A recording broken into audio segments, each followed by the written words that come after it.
এখানে বিএনপি ক্ষমতা ভোগ করার কোনো বিষয় নয়। বিএনপির নেত্রী দেশনেত্রী বেগম খালেদা জিয়া বাংলাদেশের প্রধানমন্ত্রী হওয়ার পরও তিনি প্রধানমন্ত্রিত্ব ছেড়ে দিয়েছেন এই তত্ত্বাবধায়ক সরকারের বিল সংসদে প্রতিষ্ঠা করে পাশ করে তারপরে তিনি রিজাইন করে তিনি নির্বাচন দিয়েছেন। কাজে বিএনপি কিন্তু ক্ষমতার লালসা না, বিএনপি ক্ষমতার জন্য জন্ম হয় নাই, জনগণ বিএনপিকে ক্ষমতায় দিয়েছেন। আপনারা জানেন 91 সালের নির্বাচনে, সেই নির্বাচনে কিন্তু আওয়ামী লীগ তাদের মুজিব কোর্ট বানিয়ে তাদের নতুন মন্ত্রী পরিষদ বানিয়ে তৈরি হয়ে গিয়েছিল, কিন্তু জনগণ 72 থেকে 75 আওয়ামী লীগের যে নির্যাতন নিপীড়ন এবং দেশে যে সেই ভুকা নাগা মানুষের চিত্র, না খাওয়া 42 লাশ, সেগুলো মনে রেখেই কিন্তু 91 সালে সেই সময় আওয়ামী লীগকে মানুষ ভোট দেয় নাই, বিএনপিকে ভোট দিয়ে বিএনপিকে ক্ষমতায় দিয়েছে। ঠিক তেমনিভাবে আমরা বিশ্বাস করি এই দেশের জনগণের সুখে দুঃখে সব সময় বিএনপি জনগণের পাশে ছিল। সেই কারণেই কিন্তু আজকের অনেক রাজনৈতিক দল যারা বলেন বা অনেক নেতৃত্ব যারা বলেন যে নির্বাচন হলেই বিএনপিকে মানুষ ভোট দিয়ে দিবে, ওই কারণেই কিন্তু শেখ হাসিনা ভয় পাইতেন যে নির্বাচন হলেই বিএনপি ক্ষমতায় আসবে, তারেক রহমান ক্ষমতায় আসবে। ওই ভয়ের চোটেই কিন্তু তারা নির্বাচন সেই ফ্যাসিবাদও দেয় নাই, এখনো অনেকে নির্বাচন পিছানোর জন্য পায়তারা করে।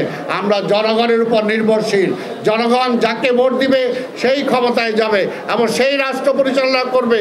এটাই হলো ম্যান্ডেট এবং এটাই হলো গণতন্ত্রের ভাষা। তাই আমরা জনগণকে কখনো ভুল বুঝতে পারি না।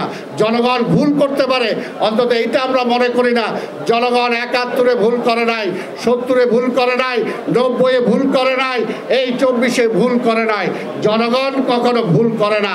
তাই জনগণকে যারা আন্ডারমাইন করেন তারা জনগণের সিনসিয়ারিটির উপরে তারা কিন্তু কোশ্চেন তুলেন। এই কোশ্চেন তোলা উচিত না, কোনোভাবেই উচিত না। তাই আমরা বলবো জনগণের কাছে যাওয়া উচিত। জনগণের ম্যান্ডেট নিয়েই একটা সরকার দীর্ঘদিন থাকতে পারে না। জনগণের ম্যান্ডেট ছাড়া কোনো সরকার দীর্ঘদিন থাকলে সেটা গণতান্ত্রিক থাকে না, সেটা জনগণের সরকার থাকে না। তাই আমরা বিএনপি গণতন্ত্রে বিশ্বাস করি বলেই আজকে আমরা গণতন্ত্রে উত্তরণের জন্যই আমরা নির্বাচনের কথা বলছি এবং নির্বাচনের কথা আমরা বলেই যাব। গত 15টা বছর আমরা নির্বাচনের কথা বলেছি। আজকে 5ই আগস্ট অভ্যুত্থান হওয়ার আগেও আমরা বলেছি শেখ হাসিনা তুমি এই পথে হাঁটো না, নির্বাচনের মাধ্যমে সরকার পরিবর্তনের পথে তুমি হাঁটো। সেটা গণতন্ত্র শুধু বিএনপির জন্য না, গণতন্ত্র আওয়ামী লীগ সহ সকল রাজনৈতিক দলের জন্যই কিন্তু প্রয়োজন। কাজে শেখ হাসিনা গণতন্ত্রের কবর দিয়ে আওয়ামী লীগের কবর দিয়েছে, কারণ কিন্তু বিএনপি কিন্তু গণতন্ত্রকে সবসময় উড্ডীন রেখেছে। গণতন্ত্র রক্ষা করার জন্যই বললাম বেগম খালেদা জিয়া প্রধানমন্ত্রিত্ব ছেড়ে দিয়েছিলেন। গণতন্ত্রকে ফিরে আনার জন্যই দেশনায়ক তারেক রহমান ক্ষমতার চিন্তা করেন না, তিনি ভোট নির্বাচনের কথা চিন্তা করেন। তাই সাংবাদিক ভাইরা আপনাদের কাছে আমরা বলবো দেশের মানুষ, দেশের জনগণ মুক্তি পেতে পারে, তার রায়ের মধ্য দিয়ে সে মুক্তি পেতে পারে। কাজে জনগণের রায়কে যারা ভয় পায় তারা অবশ্যই জনগণের জন্য চিন্তা করে। আমরা এটা বলবো না ওই 100, 200, 500 লোক কি বললো সেটা জনগণের রায় না। কোটি কোটি মানুষ আজকে কি অবস্থায় আছে এখনো আমরা জানি। একটা কৃষক কি অবস্থায় আছে, একটা শ্রমিক কি অবস্থায় আছে, একটা ছাত্র কি অবস্থায় আছে, একটা মধ্যবিত্ত কি অবস্থায় আছে, একটা সাংবাদিক ব্যবসায়ীরা কি অবস্থায় আছে। কাজে সেই মনের আবেগটা সে প্রকাশ করবে। যদি যে কেউ তাদের এজেন্ডা নিয়ে জনগণের কাছে যেতে পারে, আসেন জনগণের কাছে যান। জনগণের কাছে রাজনৈতিক দল 1টা 2টা হয়েছে, আরো অনেক করতে পারেন, কোনো আপত্তি নাই বিএনপির পক্ষ থেকে। কিন্তু নির্বাচন ঠেকাতে চায় না, জনগণের রায়কে পিছাতে চায় না, তাতে ষড়যন্ত্র কিন্তু বাড়বে। আমরা দেখেছি এখনো কিন্তু সীমান্তের ওপরে বসে আছে পরাজিত ফ্যাসিবাদ। সে নিজেকে এখনো মনে করে নির্বাচিত সরকারের প্রধান। কিভাবে মনে করে, কোন সাহসে সেটা বলে? এই কারণে বলি সেই সাহসের বাঁধ ভেঙে দিতে হলেই অতি দ্রুত আমাদের জনগণের ম্যান্ডেট দিয়ে একটি নির্বাচিত সরকার দরকার। বাংলাদেশের সর্ববৃহৎ রাজনৈতিক দল বাংলাদেশ জাতীয়তাবাদী দল, আমরা সেই গণতন্ত্রকে ফিরিয়ে আনার জন্য আমরা চেষ্টা করে যাচ্ছি এবং তারই অংশ হিসাবে ফ্যাসিবাদকে বিদায় করার পরে আন্দোলনকারী সকল দল সকল শক্তি ঐক্যবদ্ধভাবে বর্তমান অন্তর্বর্তীকালীন সরকার যেটা ডক্টর ইউনূস সাহেবের নেতৃত্বে আছে আমরা সবাই এই সরকারকে দেশের রাষ্ট্র ক্ষমতায় বসিয়েছি। অন্তর্বর্তীকালে সরকার পরিচালনা এবং একটি নির্বাচিত সরকারের কাছে ক্ষমতা হস্তান্তরের সার্বিক ব্যবস্থা গ্রহণ করার জন্য এবং তারই অংশ হিসাবে দীর্ঘদিন আমরা একটাই কথা বলছি যে একটা রোড ম্যাপ সেই প্রথম থেকে আমরা চেয়ে আসছি এই সরকারের কাছ থেকে যে তারা কতদিন সময় চান, এই সময়কালীন সময়ে তারা কি কি সংস্কার করতে চান এবং নির্বাচনটা কবে করতে চান। কিন্তু এই পর্যন্ত পরিষ্কার কোনো রোড ম্যাপ আমরা তাদের কাছ থেকে পাই নাই। তারপরও আমরা একের পর এক এই সরকারকে যাতে সরকার ব্যর্থ না হয়, সরকার যাতে সেই ফ্যাসিবাদের দোসরদের দ্বারা ক্ষতিগ্রস্ত না হয়, পরাজিত ফ্যাসিবাদ যে ষড়যন্ত্র করছে তার কারণে যে আমার দেশে যাতে একটা অরাজকতার সৃষ্টি না হয় তার জন্য দায়িত্বশীল একটি রাজনৈতিক দল হিসাবে আমরা সবসময় এই সরকারকে সহযোগিতা করছি এবং এখনো আমরা আশা করি এই দেশের দীর্ঘদিনের কাঙ্ক্ষিত যে জনগণের মালিকানা, জনগণের নির্বাচিত সরকার প্রতিষ্ঠিত হওয়ার পরে প্রতিষ্ঠিত হবে, সেই জনগণের অধিকার যত দ্রুত সময় ফিরে পায় সেটার জন্য আমরা সব সময় বলে যাচ্ছি। তারই অংশ হিসাবে আমাদের পার্টির পক্ষ থেকে বিভিন্ন সময়ে এই অন্তর্বর্তীকালীন সরকারের সাথে বিভিন্ন পরামর্শ, বিভিন্ন আলোচনা আমাদের নেতৃবৃন্দ করে যাচ্ছেন। তার অংশ হিসাবে গতকালকে আমাদের পার্টির মহাসচিব এর নেতৃত্বে আমাদের স্থায়ী কমিটির সদস্যবৃন্দ আলোচনা করেছেন। সেখানে আমাদের প্রস্তাবনা আমাদের দলের পক্ষ থেকে রাখা হয়েছে। আমরা এখনো আশা করি যে আমরা যেটা সব কিছু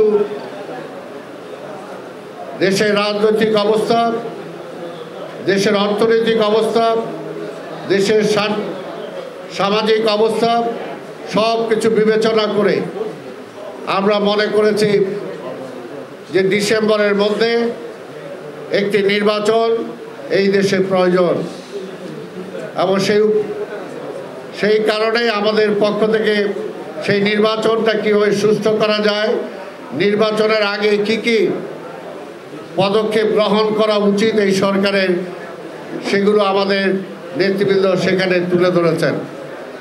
আমরা আশা করি যে সরকার অনতিবিলম্বে সেই ব্যাপারে ব্যবস্থা গ্রহণ করবেন। আমাদের একটাই কথা যে কোনোভাবে আবার সেই ফ্যাসিবাদ কোনোভাবে ফিরে আসুক সেটা আমরা চাই না। আমাদের দীর্ঘদিনের যে কাঙ্ক্ষিত গণতন্ত্র, সেই গণতন্ত্র আমরা ফিরে পাওয়ার জন্যই আমরা নির্বাচনের কথা বলছি এবং নির্বাচনই হলো জনগণের রায়ের একমাত্র ব্যবস্থা। তাই সেই নির্বাচনকে ভয় যারা পায় তারা কি কারণে ভয় পায় আমরা জানি না, তবে তার মধ্য দিয়ে যারা নির্বাচন পেছাতে চায় আমরা মনে করি তার মধ্য দিয়ে ফ্যাসিবাদকে আবার পুনঃপ্রতিষ্ঠা করার কোনো ষড়যন্ত্র কিনা আমরা সেটা জানি না। কারণ জনগণ এই দেশের কখনো ভুল করে নাই। এই কারণেই গত শেখ হাসিনা যখন ক্ষমতায় ছিল তখনও সে নির্বাচন দেয় নাই। তার একটাই কথা ছিল যে নির্বাচন কেন দিব, আবার ওই তারেককে ফিরে আসার জন্য, এই দেশ আবার তারেক পরিচালনা করবে সেটার জন্য। পরিষ্কারভাবে সেটা আপনাদের বিভিন্নভাবে প্রচারও করেছেন। এখনও অনেকে ভয় পাচ্ছেন যে নির্বাচন যদি দেয়া হয়, নির্বাচন দিলে আবার বিএনপি ক্ষমতায় চলে আসবে, সেই কারণে নির্বাচন পিছাতে হবে। আমরা পরিষ্কারভাবে বলতে চাই,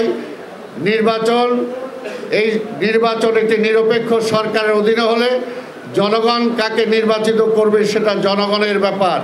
তাই জনগণকে কোনো কিছু চাপিয়ে দেওয়া, যেমনি আগে ফ্যাসিবাদ চাপিয়ে দিয়েছে, এখনও যদি কেউ চাপিয়ে দিতে চায় তাহলে সেটা গণতন্ত্রের ভাষা না। তাই আমরা সবাইকে বলবো, গণতন্ত্রে আমরা যারা বিশ্বাস করি, আমাদের অবশ্যই গণতন্ত্রকে ফিরে আনার জন্য গণতান্ত্রিক যে ধাপ, যে মানুষের ভোটের অধিকার, সেটাকে থেকে যাতে জনগণকে দীর্ঘদিন আমরা দূরে না রাখি, সেটার জন্য আমরা এই সরকারের কাছে আহ্বান জানাবো। আবার আমরা এখনও মনে করি যে এই সরকার আমাদের সবার আন্দোলনের ফসল হিসাবে এই সরকারকে আমরা বসিয়েছি। এই সরকার আন্দোলনকারী সকল রাজনৈতিক দল কি চায়, জনগণ কি চায়, সেই আলোকেই তারা সিদ্ধান্ত গ্রহণ করবেন, দেশ পরিচালনা করবেন, এটাই আমরা আশা করি। বিএনপির পক্ষ থেকে আমরা সাংগঠনিকভাবে প্রতিটি জেলা, প্রতিটি উপজেলা, প্রতিটি ইউনিয়নকে আমরা সাংগঠনিকভাবে শক্তিশালী করার জন্য, আপনারা জানেন যে 5ই আগস্টের আগে আমরা প্রকাশ্যে কোথাও কোনো সম্মেলন করতে পারি নাই। এমনকি বিভিন্ন জায়গায় বসে কোথাও যে ঘরোয়া বৈঠক করবে সেই রকম অবস্থাও সেই স্বৈরাচারী সরকার আমাদেরকে দেয় নাই। তাই 5ই আগস্টের পরে আমাদের দলের নেতা, ভারপ্রাপ্ত চেয়ারম্যান তারেক রহমান আজকে সারা দেশে সংগঠনকে আরও মজবুত করার জন্য, আরও গতিশীল করার জন্য প্রতিটি জায়গায় কাউন্সিলের মাধ্যমে সংগঠনের নেতৃত্বকে নির্বাচিত করার পদক্ষেপ গ্রহণ করেছেন। ইতিমধ্যেই আমরা রাজশাহী বিভাগে আমাদের প্রতিটি জেলায় বিভিন্ন ইউনিয়ন, উপজেলা আমরা গঠন অনেক জায়গায় করতে সক্ষম হয়েছি। কিছুদিনের মধ্যে আমরা বিভিন্ন জেলার সম্মেলন আমরা তারিখ ঘোষণা করব। আমরা সেই ব্যাপারে সাংবাদিক ভাই যারা আছেন, আপনাদের সব সময় সহযোগিতা আশা করি। আপনাদের কাছ থেকে বিভিন্ন সংবাদ আমরা সংগ্রহ করি। বিভিন্ন জেলা উপজেলার রাজনৈতিক অবস্থা, সাংগঠনিক অবস্থা আপনারা অনেক সময় তুলে ধরেন। আপনাদেরকে বলবো যে আপনারা নিরপেক্ষভাবে আপনারা তুলে ধরবেন, নিরপেক্ষভাবে আমাদেরকে সহযোগিতা করবেন, যাতে বাংলাদেশের গণতন্ত্রকে প্রাতিষ্ঠানিক রূপ দেওয়ার জন্য, বাংলাদেশের স্বাধীনতাকে রক্ষা করার জন্যই এই বিএনপি জন্ম লাভ করেছে। যেখানে আওয়ামী লীগ ব্যর্থ হয়েছে সেখানে বিএনপি সার্থক হয়েছে। যেখানে শেখ মুজিব ব্যর্থ হয়েছে সেখানে শহীদ রাষ্ট্রপতি জিয়া রহমান সার্থক হয়েছে। যেখানে আওয়ামী লীগ, শেখ হাসিনা ব্যর্থ হয়েছে সেখানে আমাদের নেত্রী, দেশনেত্রী বেগম খালেদা জিয়া সার্থক হয়েছে। এবং আজকেও দীর্ঘ 15 বছর আন্দোলন সংগ্রামের মধ্য দিয়ে, এর আগেরটুকু যদি বাদও দেই, দীর্ঘ 15 থেকে 17 বছর এই বিরোধী দলের রাজনৈতিক দলের নেতৃত্ব দিতে যে আমাদের ভারপ্রাপ্ত চেয়ারম্যান দেশনায়ক তারেক রহমান, আপনারা দেখেছেন ইতিমধ্যেই শুধু বাংলাদেশ জাতীয়তাবাদী দলের রাজনৈতিক নেতৃত্ব গ্রহণ নয়, তিনি জাতীয় নেতৃত্ব, দেশের নেতৃত্ব গ্রহণ করার পর্যায়ে আজকে তার নেতৃত্ব অবস্থান তিনি গড়ে তুলেছেন। সেই জায়গায় আপনাদের সবার সহযোগিতা আছে। এখনও আমরা আশা করব যে বিএনপিকে রাজনৈতিক দল, বিএনপি চলার পথে আমরা বলবো না যে আমরা সব কিছু ঠিক করেছি, কোথাও যে কোনো ত্রুটি হয় নাই সেটাও কিন্তু আমরা বলি না। আমাদের নেতা দেশনায়ক তারেক রহমান আপনাদের সমালোচনা, আপনাদের আলোচনা, আপনাদের সহযোগিতায় বিভিন্ন সময় সংগঠনকে কীভাবে গতিশীল করা যায় সে ব্যাপারে আপনাদের পরামর্শও কিন্তু তিনি গ্রহণ করেছেন। কাজে আমরা চাই যে এই সাংবাদিকরা আপনারাও আন্দোলনে ছিলেন, আমাদের সাথে আপনাদের রক্ত ঝরেছে। এই দেশে গণতন্ত্র যদি থাকে তাহলে আপনাদের ভাগ্য নিশ্চিত থাকবে, আর গণতন্ত্র না থাকলে ফ্যাসিবাদ যখন থাকে আপনারাও কিন্তু কথা বলতে পারেন না, আপনারাও কিন্তু সঠিক কথাটা লিখতে পারেন না, সঠিক কথাটা নিউজটা আপনারা কিন্তু মিডিয়াতে দেখাতেও পারেন না। কাজে গণতন্ত্রটা সবার জন্য প্রয়োজন। দেশ ভালো থাকলে যেমনি আমরা ভালো থাকবো আপনারাও ভালো থাকবেন। তাই আমরা বিশ্বাস করি সাংবাদিক এবং রাজনৈতিক নেতৃত্ব কর্মীরা কিন্তু একে অপরের পরিপূরক। আপনাদের সবসময় সহযোগিতা আমরা পেয়েছি, ভবিষ্যতেও আমরা আশা করব যে দলের যে কোনো পজিটিভ সমালোচনা আমরা কিন্তু সবসময় গ্রহণ করেছি, ভবিষ্যতে আমরা করব। তবে আপনাদের কাছে অনুরোধ, কোনোভাবেই সেই পরাজিত ফ্যাসিবাদের দোসররা যাতে উপকৃত না হয়। আজকে যারা আমাদের এই দেশে গণতন্ত্র ফিরে আসতে দিতে চায় না, যে আধিপত্যবাদী শক্তি, সেই আধিপত্যবাদী শক্তি যাতে লাভবান না হয় এমন কোনো টুইস্ট কোনো সংবাদ, এমন কোনো দূরবীক্ষণমূলক কোনো সংবাদ আপনাদের মাধ্যমে প্রকাশিত হবে না, এটাও কিন্তু আপনাদের কাছ থেকে আমরা আশা করি। তাই আমি আজকের আমাদের রাজশাহী বিভাগের প্রতিটি জেলার প্রতিটি নেতা কর্মী, আপনারা জানেন যে গত 15 থেকে 17 বছর কত কষ্টে তারা ছিল। আপনারা নিজেরাই পত্রিকায় দেখেছেন, বাড়িতে ঘুমাতে পারে নাই, ধান খেতে তারা ঘুমিয়েছে। আপনারা নিজেরাই দেখিয়েছেন এই জেলা থেকে পালিয়ে ঢাকা শহরে যে তারা রিক্সা চালিয়ে তাদের জীবন পরিচালিত করেছে, এবং এই সরকারের হায়না পুলিশ এবং ঠ্যাঙ্গারো বাহিনীর হাত থেকে বাঁচার জন্য কখনো তারা এলাকায় অবস্থান করতে পারেন নাই। কিন্তু তারপরও 5ই আগস্টের পরিবর্তনের পরে যে রকম রাজনৈতিক অবস্থা হওয়ার কথা ছিল, কিন্তু আমাদের নেতা তারেক রহমানের নির্দেশে কিন্তু কোথাও কোনো সেই রকম অঘটন ঘটে নাই।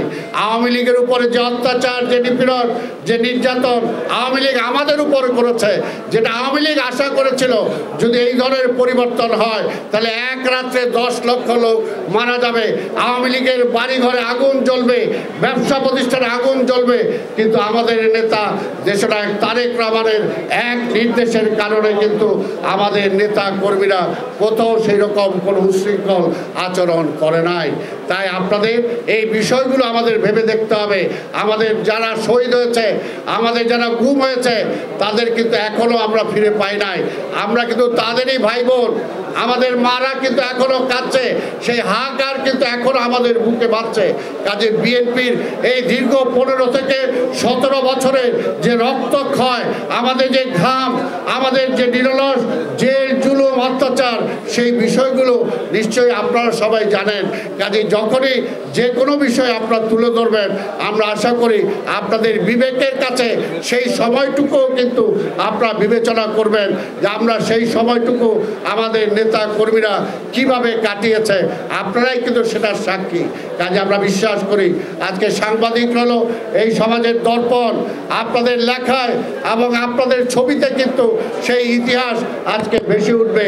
তাই আমরা আশা করব অবশ্যই সমালোচনা করবেন বিএনপির, কিন্তু বিএনপির যে কন্ট্রিবিউশনগুলো আছে, বিএনপির যতটুকু হারানোর ব্যথা আছে, বিএনপি যে রক্ত দিয়েছে, বিএনপি যে শ্রম দিয়েছে, বিএনপির যে ক্ষতিগ্রস্ত হয়েছে, আমাদের ছাত্ররা বিশ্ববিদ্যালয়ে যেতে পারে নাই, কলেজে যেতে পারে নাই, শিক্ষা প্রতিষ্ঠানে যেতে পারে নাই, পাশ করার পরে চাকরি পায় নাই। যাদের চাকরি ছিল তারা চাকরি হারিয়েছে, যাদের ব্যবসা প্রতিষ্ঠান ছিল ব্যবসা প্রতিষ্ঠান হারিয়েছে, ব্যবসা প্রতিষ্ঠানগুলো আওয়ামী লীগরা সেই সময় দখল করে নিয়েছে। আপনারা সব কিছুই তো জানেন। কাজে এই অবস্থার মধ্যে দিয়েও কিন্তু আমরা দেশে গণতন্ত্র ফিরে আনার জন্য এবং স্বাধীনতাকে রক্ষা করার জন্য আমরা কিন্তু বুকে সেই পাথর চেপে আমরা কিন্তু এখন পর্যন্ত আমরা সেটা করছি। যে পুলিশ আমাদের উপর গুলি চালিয়েছে, আপনারা দেখেছেন 5ই আগস্টের পরে সেই থানাগুলো যখন তারা ছেলে পালিয়ে গিয়েছিল, আমাদের নেতা কর্মীরা কিন্তু সেই সময় আমাদের নেতা তারেক রহমানের নির্দেশে সেই থানাগুলোকে পাহারা দিয়েছে আমাদের নেতা কর্মীরা। যে পুলিশ আমার উপর গুলি চালিয়েছে সেই পুলিশকে কিন্তু খাবার সরবরাহ করেছে আমরা। কাজেই বিএনপি কিন্তু একটা রাজনৈতিক দল, একটি রাজনৈতিক বিশাল বাহিনী আমাদের আছে, যে বিশাল বাহিনী 5ই আগস্টের পরে স্বাভাবিকভাবে আপনারা অনেকে মনে করেছিলেন, অনেক রাজনৈতিক দলও মনে করেছিল, চেয়েছিল যে বিএনপি সেই সময় অন্যদেরকে নিয়ে রাষ্ট্র ক্ষমতায় যাক, জাতীয় সরকার গঠন করে। কিন্তু আমাদের নেতা দেশনায়ক তারেক রহমান মনে করেছিলেন যে ক্ষমতায় বিশ্বাসী না, আমরা জনগণের ক্ষমতায় বিশ্বাসী। তাই কিন্তু এই সরকারকে আমরা সেই সময় সর্বসম্মতিক্রমে রাষ্ট্র পরিচালনার দায়িত্ব দিয়েছি। তাই ভাইয়ের আমার, অবশ্যই আমরা নির্বাচনের কথা বলবো, অবশ্যই একটি গণতান্ত্রিক সরকারের কথা বলবো। দেশের জাতীয় অবস্থা, আন্তর্জাতিক অবস্থায় বিবেচনায় কিন্তু একটি নির্বাচিত সরকার যত দ্রুত দেশে আনা যায়, সেটা জাতীয় এবং আন্তর্জাতিক কারণেই কিন্তু আমরা সেই বিষয়টা চাই। ধন্যবাদ।